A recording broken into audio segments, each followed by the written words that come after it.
ಕಷ್ಟ ಆಗ್ತಾ ಇತ್ತು. ಅದ್ರ ಕಡೆಯಿಂದ ಒಂದವರಿಗೆ ಇಲ್ಲಿ ಮುಂದೆ ಅಡುಗೆ ಮಾಡೋಕ್ಕೆ ಬೇಕಾಗಿದೆ ಅಂತ ಹೇಳಿ ಒಂದು ಹಾಂ ಸರ್. ರಿಕ್ವೆಸ್ಟ್ ಮಾಡಿ ಸಲುವಾಗಿ ನನ್ನ ಕಡೆಯಿಂದ ನನ್ನ ಅನುದಾನದಲ್ಲಿ ಇದು ಮಾಡಿಕೊಟ್ಟಿದ್ದೀವಿ.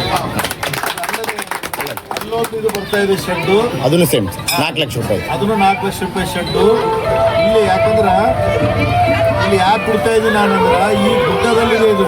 ಯಾಕಂದ್ರೆ ಇಲ್ಲಿ ಮಳೆ ಬಂತು ಏನಾದರೂ ಬಂತಂದ್ರೆ ಜನರಿಗೆ ಕುಂಡ್ರಲಕ್ಕ ಎಲ್ಲೂ ಸ್ಥಳ ಇಲ್ಲ. ಅದಕ್ಕಾಗಿ ಈ ಬೀರಲಿಂಗೇಶ್ವರ ದೇವಸ್ಥಾನದಲ್ಲಿ ಜನರಿಗೆ ಕಷ್ಟ ಆಗ್ಬಾರ್ದು. ಯಾಕಂದ್ರೆ ನಾನು ನೋಡ್ತಾ ಇದ್ದೀನಿ ಈ ಜಾತ್ರಾ ಸಾಕಷ್ಟು ಜನ, ಸಾವಿರಾರು ಜನರು ಸೇರಿ ವಿಜೃಂಭಣೆಗೆ ಮಾಡ್ತಾ ಇದ್ದಾರೆ. ಅದಕ್ಕಾಗಿ ಇಲ್ಲಿ ಜನರಿಗೆ ತಕ್ಲೀಫ್ ಆಗ್ಬಾರ್ದು. ಇಲ್ಲಿ ಬಂದಂಥ ಜನರಿಗೆ ಕಾಳ್ಮಳಿಗೆ ಒಂದೇ ಊರಲ್ಲ, ಸುತ್ತಮುತ್ತ ಊರಿನ ಎಲ್ಲ ಜನರು ಇಲ್ಲಿ ಭಾಗಿಯಾಗ್ತಾ ಇದ್ದಾರೆ.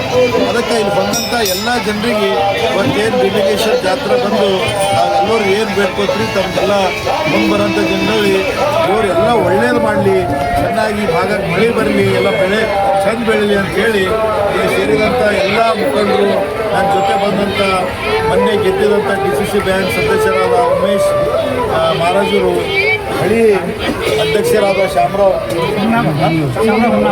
ಅವರೇ, ವೈಜಪ್ಪ ಅವರೇ, ಎಲ್ಲ ಮತ್ತು ನನ್ನ ಜೊತೆ ಬಂದಂಥ ತಾಳ್ಮಣಿಗೆ ಬಾಬುರಾವ್ ಪಾಟೀಲ್ ಅವರೇ ಮತ್ತು ಎಲ್ಲ ಯುವ ಮುಖಂಡರು ಮತ್ತು ಇದು ಕೆಲಸ ನಮ್ಮ ಹಾಜಿ ಭಾಳ ಚೆನ್ನಾಗೂ ಮಾಡಿದ್ದಾನೆ.